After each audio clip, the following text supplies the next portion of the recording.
Hoy aprovecho esta oportunidad para exponer una vez más la hipocresía de Gustavo Petro y quienes lo acompañan. ¿Cómo olvidar que hace 2 años, en la toma guerrillera, en los paros violentos, en los bloqueos absolutamente destructivos, incendiaron el país quienes hoy gobiernan y uno de los argumentos era el posible aumento de la gasolina en 700 pesos por la reforma tributaria? Colombianos, en su momento Gustavo Petro, Gustavo Bolívar, aseguraban que el aumento de 700 pesos iba a quebrar a las personas de menores ingresos, que iba a destruir la competitividad del país, que nos iba a llevar a tener una de las gasolinas más caras del mundo. Colombianos, en 1 año y 1 mes de gobierno de Gustavo Petro, la gasolina ha aumentado en 4.400 pesos. Hipócritas, cínicos y sinvergüenzas con los colombianos. El Producto Interno Bruto, es decir, el crecimiento económico del país va mal, la economía va mal. Hace una semana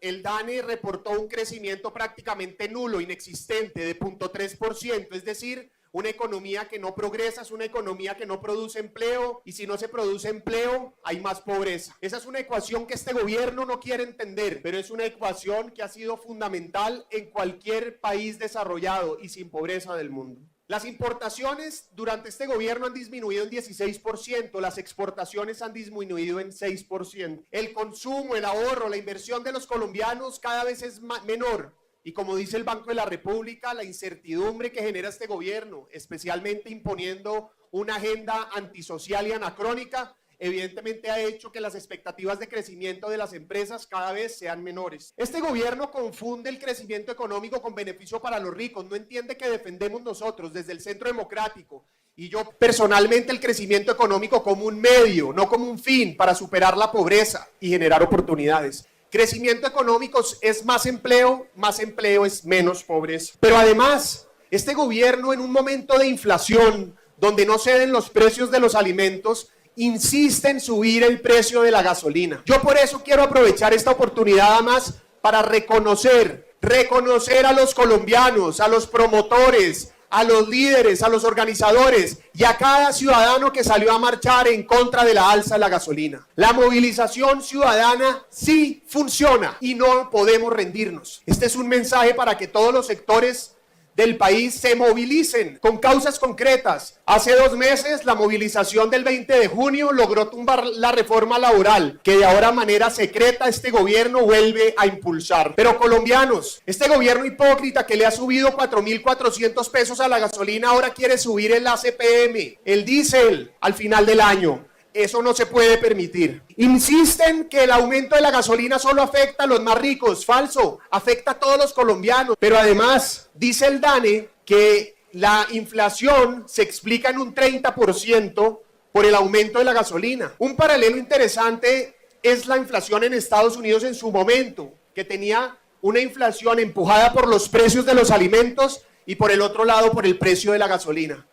Aquí se ha hecho un esfuerzo y han bajado algunos precios de los alimentos, pero si sigue presionando el precio de la gasolina, lo que sin duda está afectando a los productores. El alza de la gasolina no solo afecta a los hogares colombianos, también afecta a los productores. El aumento ha sido casi del 50% en el costo para los productores colombianos. Dicen algunos que no afecta el transporte urbano de carga.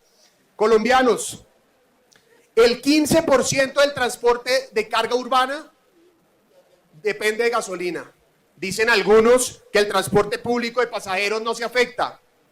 El 27% del transporte público de pasajeros depende de gasolina. Así que este aumento desconsiderado de Gustavo Petro, pero además, insisto, hipócrita, está golpeando a Colombia. El costo del combustible está golpeando especialmente a las personas más pobres de Colombia. Y ojo, el 1 de noviembre viene el impuesto a la comida de la reforma tributaria, aprobado de manera cínica por este gobierno y por quienes lo acompañaron. Y eso va a incrementar los costos aún más de los alimentos. De manera sinvergüenza, esperaron aumentar el costo de los alimentos después de las elecciones de octubre y el ACPM o diésel después de enero. Eso no lo podemos permitir, colombianos, y nosotros desde el Centro Democrático insistiremos que no es viable, no es responsable, no es moral seguir subiendo el precio de la gasolina. Y termino con esta propuesta populista que dijo el presidente Gustavo Petro, de modo que entonces sube la gasolina, pero entonces busca subsidiar a algunos sectores. Ojo, a los taxistas de Colombia que no se dejen engañar. Mi llamado al gobierno es cómo va a implementar la tarifa diferencial, cómo va a evitar que haya corrupción, que se construyan unas redes de contrabando, cómo va a evitar que se garantice realmente esa tarifa diferencial. Aquí hay que buscar esquemas, si se quisiera hacer algo como eso, por ejemplo, colegas, que permitiera hacer una devolución de impuesto y no se afectara la tarifa o la fórmula de gasolina. Por ejemplo, como se hace con la devolución del IVA. Hoy, nuevamente, expongo la hipocresía de Petro y sus aliados, de quienes antes hacían oposición y hoy gobiernan, profundizando incluso las tesis que decían criticar. Por 700 pesos que iba a aumentar la gasolina con esa reforma tributaria, crearon dolor, terror y muerte. Y hoy guardan silencio. Por 4.400 pesos que ha subido la gasolina, seguirán aumentando el precio y pronto llegará el aumento de diésel. No lo vamos a permitir y felicitaciones a todos los que promovieron, salieron a marchar y un recuerdo a los colombianos. La movilización pacífica sí sirve.